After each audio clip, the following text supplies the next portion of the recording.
Doctor Lakshman Yadav का परिचय देना एक मुश्किल काम है, क्योंकि उनके अनेक व्यक्तित्व के कई पहलू हैं। उनका एकेडमिक परिचय तो ये है कि वह दिल्ली यूनिवर्सिटी में हिंदी पढ़ाते हैं, लेकिन उनके सामाजिक परिचय की कई आयाम हैं।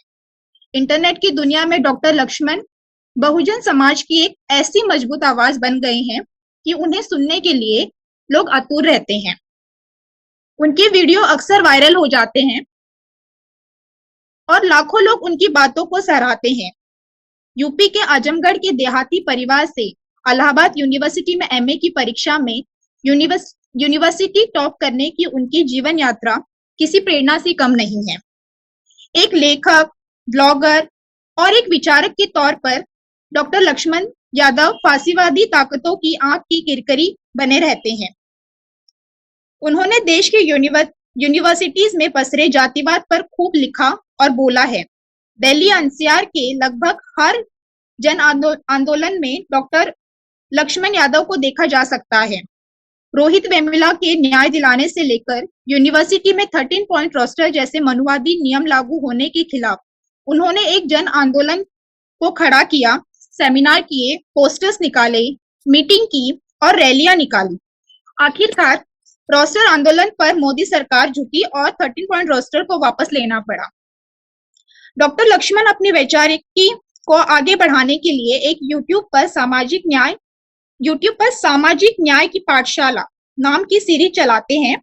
आज वो हमें समझाएंगे बहुजन यूट्यूबर्स के लिए सामाजिक न्याय को समझना क्यों जरूरी है, ताकि उसकी झलक उनके कंटेंट में दिखे। आपका बहुत स्वागत है सर, कृपया माइक संभालें। शुक्रिया आम्रपाली जी। इतना भारी भरकम मेरा परिचय तो पहली बार मैंने सुना। बहुत शुक्रिया। पता नहीं इस सब को डिजर्व करता हूँ। बिल्कुल sir, you totally deserve it sir.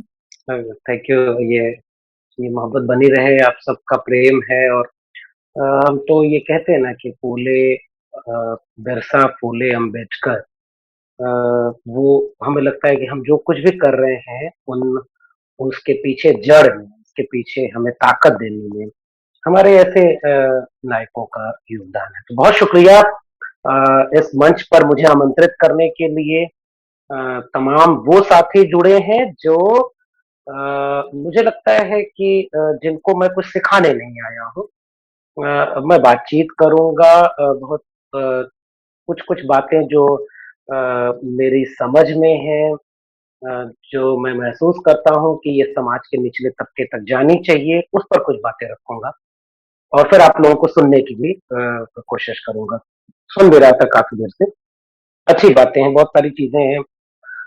इस फोरम को बधाई देने से बात शुरू कर रहा हूं कि फोरम को बधाई इसलिए, बहुजन यूट्यूबर समिट, इसकी जरूरत इसलिए है क्योंकि आमतौर पर किताब पढ़ते हैं हम लोग, तो किताबों में एक किताब ऐसी होती है जिसको देख करके ही कई बार पढ़ने से मन हिचक जाता है। लगता है कि मतलब उसकी छपाई, उसके रूपरेखा, वो जो फर्स्ट इंप्रेशन है वो ऐसा होता है गोया उस मन न करे, जो एस्थेटिक सेंस हमारा है उससे वो तालमेल नहीं बना पाता। Upper caste, upper class, male hegemony वाले एस्थेटिक सेंस में हम जब रह रहे, आज 30 मई है और आज त्रिवेणी संघ का स्थापना दिवस। आज मैं उस पर अपनी बात कर रहा था और आज मैंने अपने यूट्यूब चैनल पर उस पर वीडियो बनाई तो पढ़ा उसको खूब। हमारे इतिहास की वो सारी चीजें जिनको तो हमें पढ़ने नहीं दिया गया, ये संकट है हमारे सामने।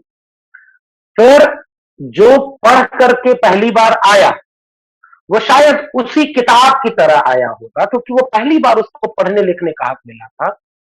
जो किताब देखने में थोड़ी अनगढ़ सी, थोड़ी बेतरतीब थी, एस्थेटिक सेंस उसका ऐसा लग रहा था कि वो आकर्षक नहीं थी।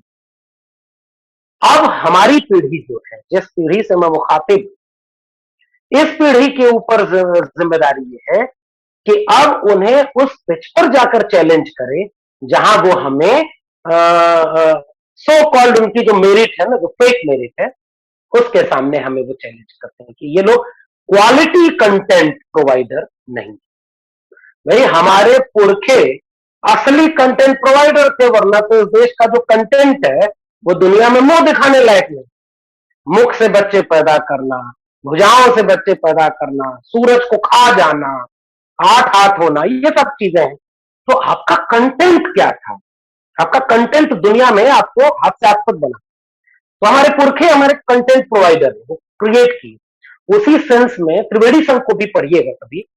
शानदार काम, भारत आजादी की लड़ाई लड़ रहा था और वहां एक संगठन ऐसा भी था जो कल्चरल, सोशल, इकोनॉमिकल रिवोल्यूशन की बात करता, और इतिहास की किताबों में वो है ही।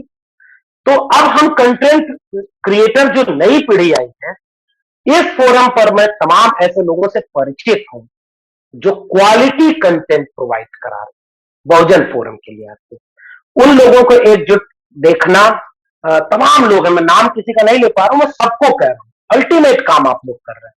मैं आपसे सीखता हूं और आपको बधाई देने आया हूं। इस फोरम के आयोजकों को बधाई देने आया हूं, जिसकी जरूरत थी अब हम वो कर रहे हैं। एक दूसरे को ताकत दे, हिम्मत दे। अभी मेरे ठीक पहले मैं साथी का नाम भूल रहा हूं, शायद अनाजुल या क्या नाम था, जो ब्लॉगिंग की बात कर रहे जी। मैं उनका उनका देखता हूं, तथागत चैनल जो है शानदार और बहुत अच्छी आइडिया थी। मेरे मन में ख्याल है भी कि ये जो यूट्यूब चैनल है जहां गंभीर बातें होंगी और फिर हम अपना एस्थेटिक सेंस दिखाएंगे अपने ब्लॉगिंग के जरिए। तो सारे यूट्यूबर्स को बहुत बधाई, आप बहुत शानदार काम कर रहे हैं और वो क्वालिटी कंटेंट की तरफ आप जा रहे हैं। आप सबको बधाई। मुझे एक छोटा सा विषय दिया गया है जिसमें मोटी मोटा 2-4 बातें बस कहूंगा, ज्यादा नहीं बोलूंगा। मुझे जिम्मेदारी इस विषय की दी गई है कि जो कंटेंट हम ले जा रहे हैं, हम जैसे बहुजन यूट्यूबर हैं, तो हम एक विचारधारा से संचालित है। हमारी विचारधारा है दलित, पिछड़े, आदिवासी, पसमानदा और महिलाओं की, यानी जो बहुजन एका है उसके हक हुकूक की बात करना।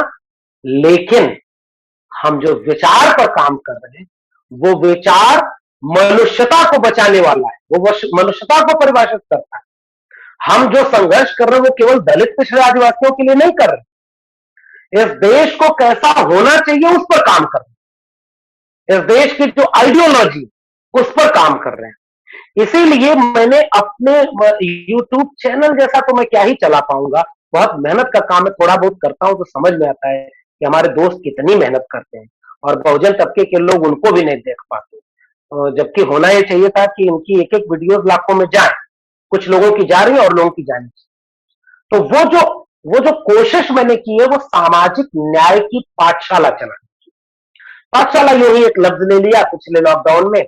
तो उस लॉकडाउन का फायदा ये उठाया कि जिनको हम थोड़ा थोड़ा जानते हैं, बिरसा, फुले, अम्बेडकर, तथागत बुद्ध से लेकर के मानवर, कांशीराम और मंडल साहब, क्यों ना इनके बारे में अच्छे से पढ़ा जाए, कुछ किताबों को खोजा जाए और उन पर बात की जाए। तो वही काम छोटा छोटा कर रहा हूं जितना कर पाता हूं। आप सबसे बस सुझाव के तौर पर कुछ बातें रख रहा हूं। कंटेंट हमारे पास अपरंपार है।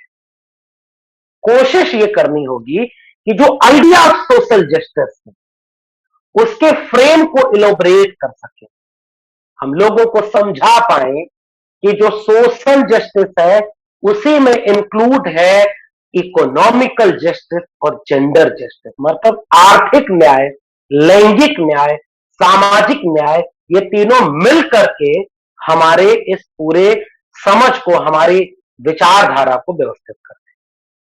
तो अब इसके कुछ उदाहरण हो सकते हैं। जैसे आज ही मैं हरियाणा के कुछ लोग थे, वो एलिनेशन ऑफ कास्ट को बोलने के लिए बुलाए यूट्यूब समिट टीम ऑनलाइन।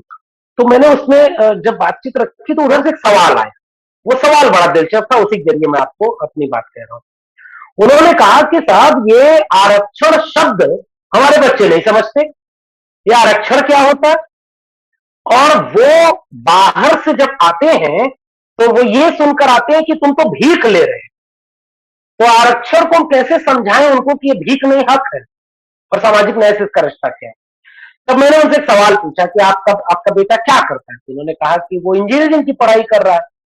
तो मैंने कहा कि ठीक है, तो अब हमें ये काम करना है कि उसके इंजीनियरिंग वाले सेक्टर के डेटा कुछ कुछ निकालने में, उस डेटा के जरिए हमें उसको ये समझाना है कि देखो जब तक रिजर्वेशन नहीं था तो इतने इंजीनियर बनते थे, रिजर्वेशन आया तो इंजीनियरिंग के ये चीजें बदली। रिजर्वेशन अभी कम है, जितना होना चाहिए उतना नहीं है, अगर अप्रोप्रिएट रिजर्वेशन हो जाता तो इतना होता। तो ये है रिजर्वेशन। जब हम जिस ऑडियंस को एड्रेस कर रहे हैं, जिस श्रोता को हम अपनी बात कहना चाह रहे हैं, उस श्रोता तक उसकी भाषा में अगर हम नहीं कहें तो मुश्किल हो। ये मेरा एक बात है कि भाषा, आसान भाषा है। इस देश के कम्युनिस्टों के साथ सबसे बड़ा जो जो नुकसान है उनका यही हुआ। एक तो उनकी विचारधारा ऐसी थी कि बाहर से आई थी, उसमें जाति तो उन्होंने शामिल नहीं किया। कम्युनिस्टों की दूसरी सबसे बड़ी दिक्कत यह थी कि उनकी भाषा भी बाहर की थी। वो बुर्जुआ, सर्वहारा और क्रांति और ये सब चीजें लोगों को समझ में नहीं आई कि भाई वर्ग संघर्ष करना है। जो कॉन्शस, सब कॉन्शस ये सब चीजें चलती हैं, तो थीसिस से एंटी थीसिस बनेगी, फिर सिंथेसिस बनेगी, किसी को पल्ले ही नहीं पड़ी। बुर्जुआ के खिलाफ सर्वहारा की क्रांति, ये फासिस्ट तानाशाही, कुछ नहीं पल्ले पड़ा। सामाजिक न्याय के साथ मैं संकट यही देख रहा हूं। हम यूट्यूबर्स या हम तमाम बौद्धिक लोग, और जो मैंने इस फोरम की तारीफ इसीलिए की कि हमको मौका मिला है कि हम थोड़ा किताबें पढ़ के, बोल के अपनी बात लोगों को समझा सकते हैं, तो क्यों ना हम उस जिम्मेदारी को व्यवस्थित तरीके से उठाएं। हमारी भाषा ऐसी हो कि वो इतनी आसान हो कि वो लोगों की समझ में आ जाए। त्रिवेणी संघ का आज ही चूंकि मैंने पढ़ा है तो वहीं से एक बात कह दे रहा हूं। त्रिवेणी संघ को जब समझाना था तो उन्होंने बिगुल अपना घोषणा पत्र जारी किया, तो उन्होंने उस बिगुल में उदाहरण दिया कि जो पुजारी है वो शोषण कैसे करता है। तो एक गरीब का बछिया पैदा हुई थी, मतलब गाय की बछिया, तो उसको लेकर के वो पुजारी के पास जाता है केवल ये कहने कि भाई इसका नामकरण करो, और छोटा सा किस्सा उस पुजारी का बना के कहते हैं। अंत में आके कहता है वो गरीब व्यक्ति कि मैं ये देखने आया था कि तुम कैसे बछिया के नाम पर भी मुझे लूट सकते हो। तुरंत लोगों को समझ में आ गई ये बात। तो ये एक चीज थी भाषा, उनकी ही भाषा में। हम भी अगर सामाजिक न्याय कहेंगे तो हमारा तो बहुजन तबका उसको जानता ही नहीं, आरक्षण नहीं जानता, बहुजन शब्द भी बहुत कम लोग जानते हैं। तो उत्तर भारत में मानवर कांशीराम की बड़ी भूमिका थी कि उन्होंने बहुत बड़ी चेतना पैदा की मंडल कमीशन के दौर में। दूसरी बात यह है कि आंकड़ों की बहुत जरूरत होती है। अगर हम बिना आंकड़ों के रेटोरिक बोलते रहे, हजारों साल से हमारा शोषण हुआ है, कई बार हम हास्यास्पद बन जाएंगे। तो सच बात कह रहा हूं, ये कबूल करना चाहिए, नयापन होना चाहिए। हमारे पुरखे हमारे हिस्से की हार हार चुके हैं, हमारे हिस्से के आंसू बहा चुके हैं। न हमें अब उस तरह आंसू बहाना है, न हारने का विकल्प है। हमारे पास विकल्प है तो दमदार तरीके से अपनी बात करें। तो उसके लिए अगर हम वही बार बार रिपीट करें, हमारे सीनियर थे, हम उनसे कहते थे, उन्होंने कहा कि हजारों साल का शोषण, तो बोले 5,000 साल। कुछ दिन बाद गया तो बोले 10,000 साल से शोषण हुआ है। तीसरी बार मैं गया, मैंने कहा हाँ सर 10,000 साल से शोषण हुआ। कहा नहीं लक्ष्मण, 15,000 साल। तो ठीक है, उसके पीछे सेंस है, लेकिन अब हमें उसे नई टर्मिनोलॉजी में डेटा के साथ देना है, और उस डेटा में शिक्षा, स्वास्थ्य, रोजगार, यह एक बड़ा फैक्टर है जिसमें आप सामाजिक न्याय के जरिए लोगों को समझा सकते हैं कि देखो यह आपके बच्चों के भविष्य के साथ हो। प्लस जो जैसे सुमित भाई जो न्यूज विद द शूद्रा, अल्टीमेट काम है, तारीफ करनी चाहिए अपने लोगों को, जो क्वालिटी कंटेंट प्रोवाइड कराते हैं। वो क्वालिटी कंटेंट आप देखेंगे कि मतलब दिल जीत लेने वाला है, हर चीज से, अपनी भाषा में, अपने तर्क में, तथ्य में। तो ये दूसरी बात मेरी थी कि फैक्ट्स पर जोर दें, और कंटेंट जो हो वो सामाजिक न्याय की पूरी वैचारिकी को बताए कि देखो अगर सामाजिक न्याय नहीं है तो देखो यह पूरा समाज कितना एक ही तबके का कब्जा है, एक ही तबके के लोग ब्यूरोक्रेसी में है, जुडिशरी में है, प्रोफेसर है, और ये जमीनें भी एक ही तबके के पास है, नौकरी एक ही तबके के पास है, डेटा। आखिरी बात, आइडिया ऑफ सोशल जस्टिस को आसान भाषा में अगर हम लोगों को समझा पाए कि यह लड़ाई केवल आरक्षण की लड़ाई नहीं है, यह लड़ाई आपके वजूद की लड़ाई है, और हर दिन क्यों लड़ी जानी जरूरी है, यह अगर हम समझा पाए तो मुझे लगता है कि जो काम हमारा है, माननीय Kanshiram, Ambedkar on wheel, Periyar on wheel, मेला लगाते थे, अम्बेडकर मेला, पेरियार मेला, किताबें घर घर जाती थी, और किताबें घर घर जाएंगी तो वह जो चीजें हैं वो अपने आप लोगों तक पहुंचेंगी। आज किताबें यूट्यूब के जरिए जा सकती हैं, आज किताबें 15 मिनट की वीडियो के जरिए जा सकती हैं। मैं छोटी छोटी कोशिश कर रहा हूं, आप सब कोशिश करिए। प्रसंग सुनिए, हमारे एक साथी है, शायद बहुजन साहित्य नाम, अल्टीमेट काम है उनका। तो ये मुझे कहना है, बाकी सामाजिक न्याय क्या है ये आप सब जानते हैं, इसलिए मैं उस पर कोई नई बात कहने नहीं आया हूं। ये 3 बातें जो मुझे कहनी थी, भाषा, तथ्य और जो जो रिसोर्सेज है, जो इतिहास है, जो किताबें हैं, अगर हम इन 3 को लोगों तक ले गए तो वो समझ जाएंगे कि सांस्कृतिक, सामाजिक, आर्थिक गुलामी के शिकार है, और इस गुलामी से मुक्ति की लड़ाई का नाम है सामाजिक न्याय। मुकम्मल, इस देश को मुकम्मल बनने का नाम है सामाजिक न्याय। यह सबसे मूल है, और फिर हम लोगों को सामाजिक न्याय भी समझाता है। पहले उनके जीवन से उदाहरण लीजिए, उनके जीवन के उदाहरणों को तथ्य और उन्हीं की भाषा में उन्हीं के सामने रखिए, वो सारी बातें आपकी समझ जाए। तो जो मुझे विषय दिया गया था, शायद मैंने 2-3 बातें उस पर रखी हैं। बहुत सारे लोग हैं, मैं सबको सुनना चाहूंगा। आपने मुझे आमंत्रित किया, उसके लिए बहुत बहुत शुक्रिया। आप सब बहुत अच्छा काम कर रहे हैं, और अब तो नई पीढ़ी आई है जो इतनी बेचैन कर रही है कि वो तो गड्ढे खोद करके माफी मंगवा रही है, लोगों को ट्वीट डिलीट करना पड़ रहा है। हम तो उनको उतना पीछे ले जाएंगे कि कभी कोई आकर कहे कि भाई गलती हो गई कि मुख से बच्चे पैदा करा, हम उसे डिलीट करते हैं।